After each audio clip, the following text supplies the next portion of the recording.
Well, hey, I'm having a bit of a drinking night tonight. It's not that much. I've only had a couple right now, but this one is talking about alcohol. So I felt like it was a good story for today, and I've been working on it, so might as well get to it now.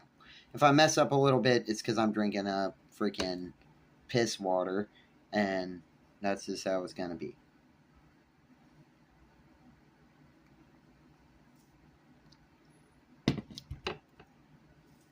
Anyway,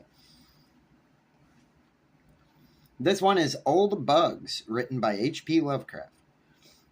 An uh, extemporaneous sub story by Marcus Lollius, proconsul of Gaul. That's highly unlikely. He was a Roman guy.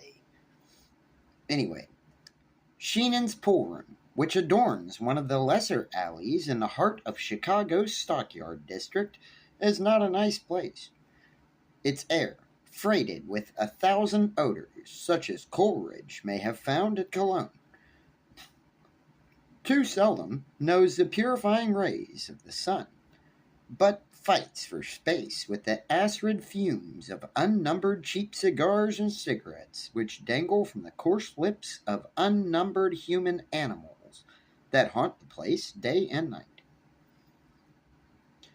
But the popularity of Sheenan's remains unimpaired, and for this there is a reason obvious to anyone who will take the trouble to analyze the mixed stenches prevailing there. Over and above the fumes and sickening closeness rises an aroma once familiar throughout the land, but now happily banished to the back streets of life by the edict of a benevolent government. The aroma of strong, wicked whiskey, a precious kind of forbidden fruit indeed, in this year of grace, 1950. Yes, it says 1950. I realize that Prohibition ended in 19 fucking 35, maybe, something like that. But I could be totally wrong. But I feel like it's talking about because the guy's homeless. But anyway, back to the story. Sorry, I'm getting distracted here. That's the result of it.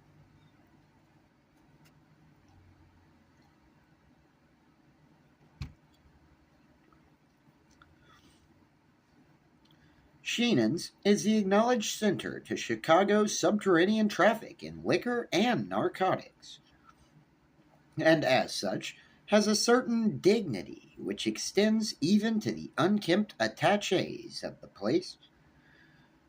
But there was, until lately, one who lay outside the pale of that dignity, one who shared the squalor and filth, but not the importance of Sheenan's. He was called Old Bugs, and was the most disreputable object in a disreputable environment. What he had once been, many tried to guess, for his language and mode of utterance when intoxicated to a certain degree were such as to excite wonderment. But what he was presented less difficulty for Old Bugs, in superlative degree, epitomized the pathetic species known as the bum, or the down and outer. Whence he came, no one could tell.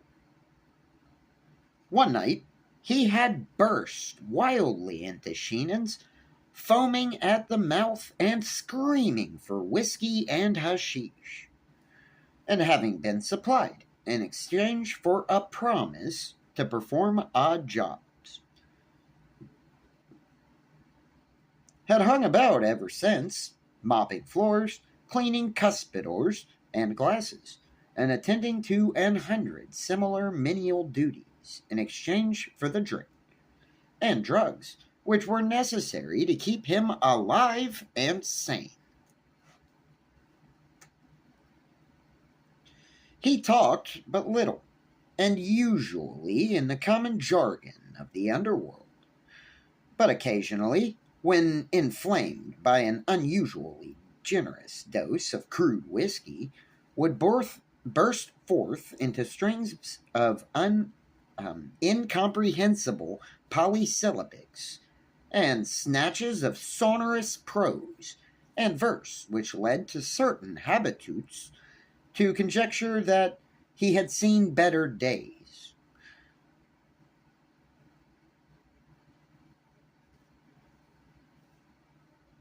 Huh. So he was just standing around a bar rapping. You must have been a badass. Anyway, one steady patron, a bank defaulter undercover, came to converse with him quite regularly, and from the tone of his discourse ventured the opinion that he had been a writer or professor in his day. But the only tangible clue to old Bugs's past was a faded photograph which he constantly carried about with him. The photograph of a young woman of noble and beautiful features. This he would sometimes draw from his tattered pocket, carefully unwrap it from its covering of tissue paper, and gaze upon for hours with an expression of ineffable sadness and tenderness. It was not the portrait of one whom an underworld denizen would be likely to know, but of a lady of breeding and quality, garbed in the quaint attire of 30 years before. Old Bugs himself seemed almost to belong to the past, for his nondescript clothing bore every hallmark of antiquity. He was a man of immense height, probably more than 6 feet, though his stooping shoulders sometimes bellied this fact. I don't know if that's how you say that or not. I apologize.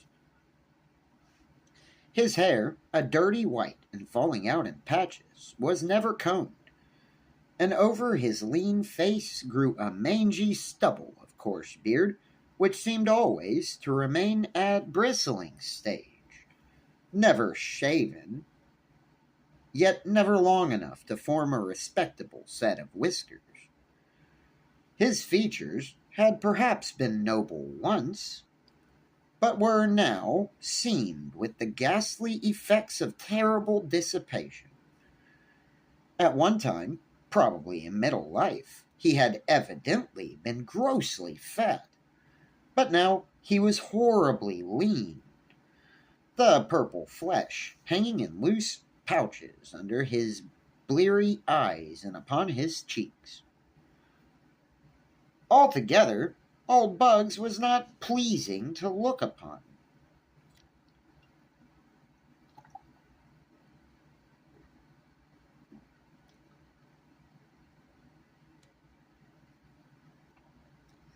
Done with all that. Anyway, I'm going to finish this. The disposition of old Bugs was as odd as his aspect. Ordinarily, he was true to the derelict type, ready to do anything for a nickel or a dose of whiskey or hashish.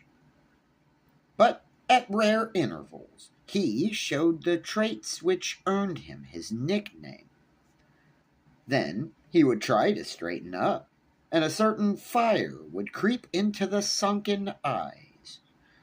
His demeanor would assume an unwonted grace and even dignity, and the sodden creatures around him would sense something of superiority, something which made them less ready to give the usual kicks and cuffs to the poor butt and drudge. At these times, he would show a sardonic humor and make remarks which the folk of Sheenans deemed foolish and irrational. But the spells would soon pass, and once more, old Bugs would resume his eternal floor scrubbing and cuspidor cleaning. But, for one thing, old Bugs would have been an ideal slave to the establishment, and that one thing was his conduct when young men were introduced for their first drink. The old man would then rise from the floor in anger and excitement, muttering threats and warnings, and seeking to dissuade the novice from embarking upon their course of seeing life as it is. He would sputter and fume, exploding into hold on, sesquipedalian admonitions and strange oaths, and animated by a frightful earnestness which brought a shudder to more than one drug-racked mind in the crowded room. But after a time, his alcohol-enfeebled brain would wander from the subject, and with a foolish grin he would turn once more to his mop or his cleaning rag.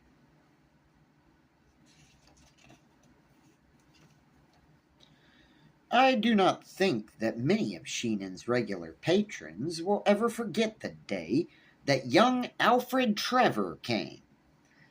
He was rather a fine, a rich and high-spirited youth who would go the limit in anything he undertook.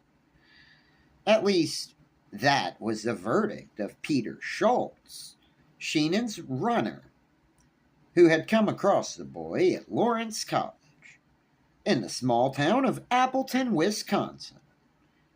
Trevor was the son of a prominent parents in Appleton. His father, Carl Trevor, was an attorney and citizen of distinction, whilst his mother had made an enviable reputation as a poetess under her maiden name Eleanor Wing. Alfred was himself a scholar and a poet of distinction, though cursed with a certain childish irresponsibility which made him an ideal prey for Sheenan's runner. He was blond, handsome, and spoiled, vivacious and eager to taste the several forms of dissipation about which he had read and heard. At Lawrence, he had been prominent in the mock fraternity of Tappa Tappa Keg, where he was the wildest and merriest of the wild and merry young roisterers. But this immature, collegiate frivolity did not satisfy him. He knew deeper vices through books, and he now longed to know them at first hand. Perhaps this tendency toward wildness had been stimulated somewhat by the repression to which he had been subjected at home. For Mrs. Trevor had particular reason for training her only child with rigid severity. She had, in her own youth, been deeply and permanently impressed with the horror of dissipation by the case of one to whom she had for a time been engaged. That's fun. Young Gallopin, the fiancé in question, had been one of Appleton's most remarkable sons, attaining distinction as a boy throughout. Oh, what the fuck? Hold on.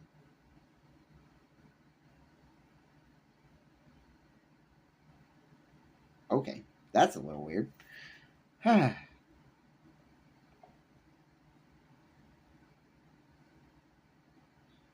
Attaining distinction as a boy through his wonderful mentality, he won vast fame at the University of Wisconsin, and at the age of 23 returned to Appleton to take up professorship at Lawrence, and to slip a diamond upon the finger of Appleton's fairest and most brilliant daughter. For a season, all went happily, till without warning the storm burst. Evil habits, dating from a first... whoa. Okay. Evil habits, dating from a first drink taken years before in woodland seclusion, made themselves manifest in the young professor, and only by a hurried resignation did he escape a nasty prosecution for injury to the habits and morals of the pupils under his charge. His engagement broken, Gallopin moved east to begin his life anew. But before long, Appletonians heard of his dismissal in disgrace from New York University, where he had obtained an instructorship in English.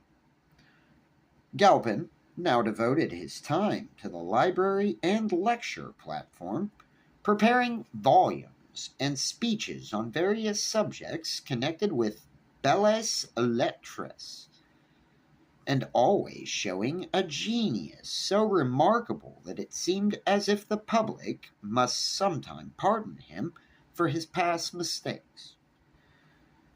His impassioned lectures in defense of Villon, Poe, Verlaine, and Oscar Wilde were applied to himself as well. And in the short Indian summer of his glory, there was talk of a renewed engagement at a certain cultured home on Park Avenue. But then the blow fell. A final disgrace, compared to which the others had been as nothing, shattered the illusions of those who had come to believe in Galopin's reform, and the young man abandoned his name and disappeared from public view. Rumor now and then associated him with a certain Consul Hastings, whose work for a stage and for motion picture companies attracted a certain degree of attention because of its scholarly breadth and depth. But Hastings soon disappeared from the public eye, and Galopin became only a name for parents to quote in warning accents. Eleanor Wing soon celebrated her marriage to Carl Trevor, a rising young lawyer, and of her former admirer retained only enough memory to dictate the naming of her only son, and the moral guidance of that handsome and headstrong youth. Now, in spite of all that guidance, Alfred Trevor was at Sheenan's and about to take his first drink. "Boss!" cried Schultz, as he entered the vile-smelling room with his young victim. "Meet my friend, Al Trevor. He's a little sport up at Lawrence. Fasten Appleton, wise, you know. Some swell guy, too's. Father's a big corporation lawyer up in the Burg, and mother's some literary genius. He wants to see life as she is, wants to know what the real lightning juice tastes like. So just remember, he's my friend, and treat him right." "You hear?" I had to add that, sorry. At the names, Trevor, Lawrence, and Appleton. Okay, that was as. As the names Trevor, Lawrence, and Appleton fell on the air, the loafers seemed to sense something unusual. Perhaps it was only some sound connected with the clicking balls of the pool tables, or the rattling glasses that were brought from the cryptic regions in the rear. Perhaps only that, plus some strange rustling of the dirty draperies at the one dingy window. But many thought that someone in the room had gritted his teeth and drawn a very sharp breath. "Glad to know you, Sheenan," said Trevor in a quiet... Oh, I messed that up, sorry. "Glad to know you, Sheenan," said Trevor in a quiet, well-bred tone. "This is my first experience in a place like this, but I am a student of life and don't want to miss any experience. There's poetry in this sort of thing, you know, or perhaps you don't know, but it's all the same." "Young feller," responded the proprietor, "ye come to the right place to see life. We got all kinds here, real life and a good time. The damn government can try to make folks good if it wants to, but it can't stop a fella from hitting her up when he feels like it. What do you want, fella? Booze, coke, or something other sort of dope? You can't ask for nothing we ain't got." Habitudes say that it was at this point they noticed a cessation in the regular, monotonous strokes of the mop. "I want whiskey, good old-fashioned rye," exclaimed Trevor enthusiastically. "I'll tell you, I'm good and tired of water after reading all the merry bouts fellows used to have in the old days. I can't read an anachronotic without watering at the mouth. And it's something a lot stronger than water that my mouth waters for.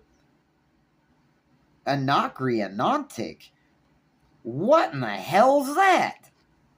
Several hangers-on looked up as the young man went slightly beyond their depths. But the bank defaulter, under cover, exclaimed to them that Anacreon was a gay old dog who lived many years ago and wrote about the fun he had when all the world was just like Sheenan's. "Let me see, Trevor." Oh. No, I got that right. "Let me see, Trevor," continued the defaulter. "Didn't Schultz say your mother is a literary person, too?" "Yes, damn it," replied Trevor, "but nothing like the old Tian. She's one of those dull, eternal mortalizers that try to take all the joy out of life. Namby-pamby sort. Ever heard of her? She writes under her maiden name of Eleanor Wing." Here it was that old Bugs dropped his mop. Oh, there was a comma there. Here it was that old Bugs dropped his mop.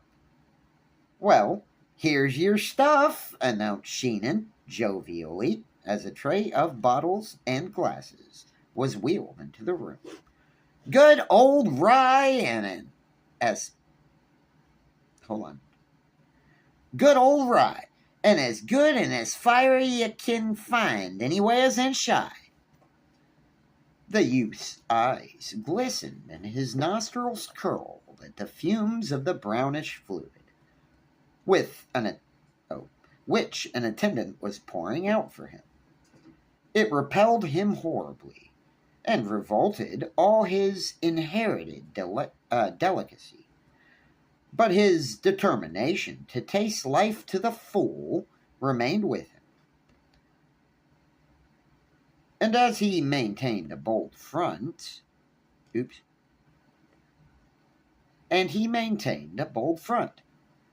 But before his resolution was put to the test, the unexpected intervention. The unexpected intervened. Old Bugs, springing up from the crouching position in which he had hitherto been, leapt at the youth and dashed from his hands the uplifted glass, almost simultaneously attacking the tray of bottles and glasses with his mop, and scattering the contents upon the floor in a confusion of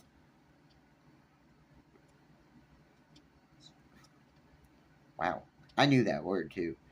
Odoriferous fluid and broken bottles and tumblers. Numbers of men, or things which had been men, dropped to the floor and began lapping at the puddles of spilled liquor. In 1950? Are you serious? Anyway, but most remained immovable, watching the unprecedented actions of the Barham drudge and derelict. Old Bugs straightened up before the astonished Trevor, and in a mild and cultivated voice said, "Do not do this thing. I was like you once, and I did it. Now I am like this." "What do you mean, you damned old fool?" shouted Trevor. "What do you mean by interfering with a gentleman and his pleasures?" Sheenan, now recovering from his astonishment, advanced and laid a heavy hand on the old waif's shoulder. "This is the last time for you, old bird," he exclaimed furiously. "When a gentleman wants to take a drink here, by God he shall, without you interfering. Now get the hell out of here afore I kick a hell out of you." But Sheenan had reckoned without scientific knowledge of abnormal psychology and the effects of nervous stimulus. Old Bugs, obtaining a firmer hold on his mop, began to wield it like the javelin of a Macedonian hoplite, and soon cleared a considerable space around himself, meanwhile shouting various disjointed bits of quotation, among which was prominently repeated, "The sons of Belial, blown with insolence and wine." The room became pandemonium, and men screamed and howled in fright at the sinister being they had aroused. Trevor seemed dazed in confusion, and shrank to the wall as the strife thickened. "He shall not drink! He shall not drink! This, old Bugs." Thus roared old Bugs as he seemed to run out of, or rise above, quotations. Policemen appeared at the door, attracted by the noise, but for a time they made no move to intervene. Trevor, now thoroughly terrified and cured forever of his desire to see life via the vice route, edged closer to the blue-coated newcomers. Could he but escape and catch a train for Appleton, he reflected, he would consider his education and dissipation quite completed. Then suddenly old Bugs ceased to wield his javelin and stopped still, drawing himself up more erect than any denizen of the place had ever seen him before. "Have Caesar moratoris te saluto," he shouted. Okay. "Have Caesar mortorius tel saluto," he shouted, and dropped to the whiskey-reeking floor, never to rise again. Subsequent impressions will never leave the mind of young Trevor. The picture is blurred, but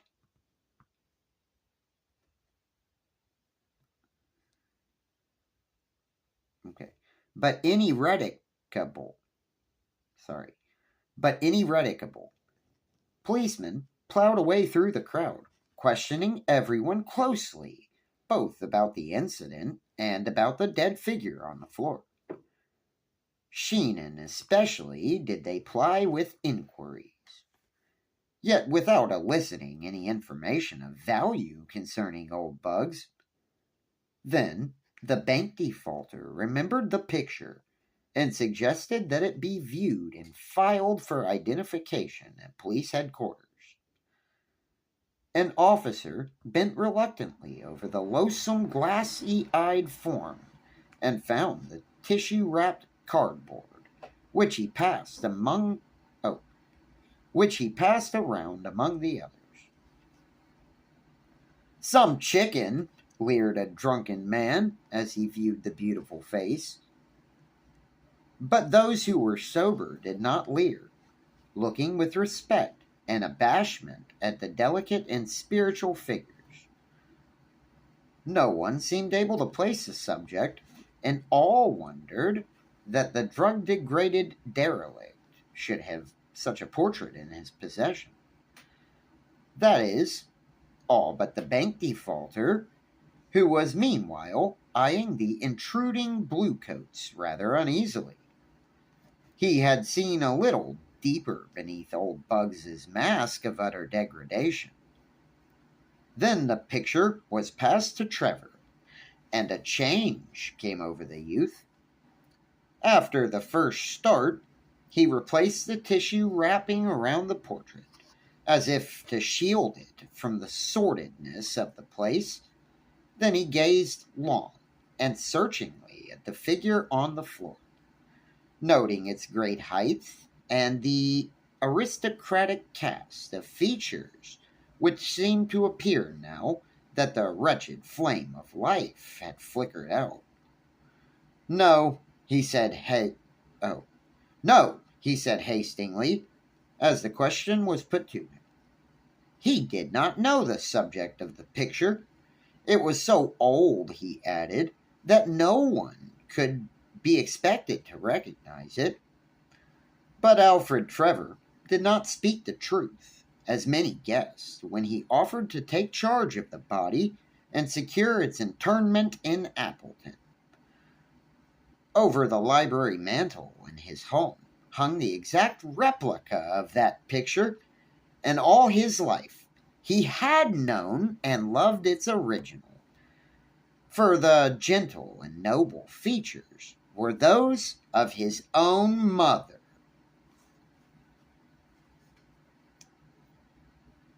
I'm letting that sink in for a minute. But basically, old Bugs was the boy's father. So he ended up intervening in his own son, getting drunk for the first time. And sounds like he succeeded. So happy ending, I guess. See you next time, guys. Thanks for watching. I hope you, liked it and stuff. Bye.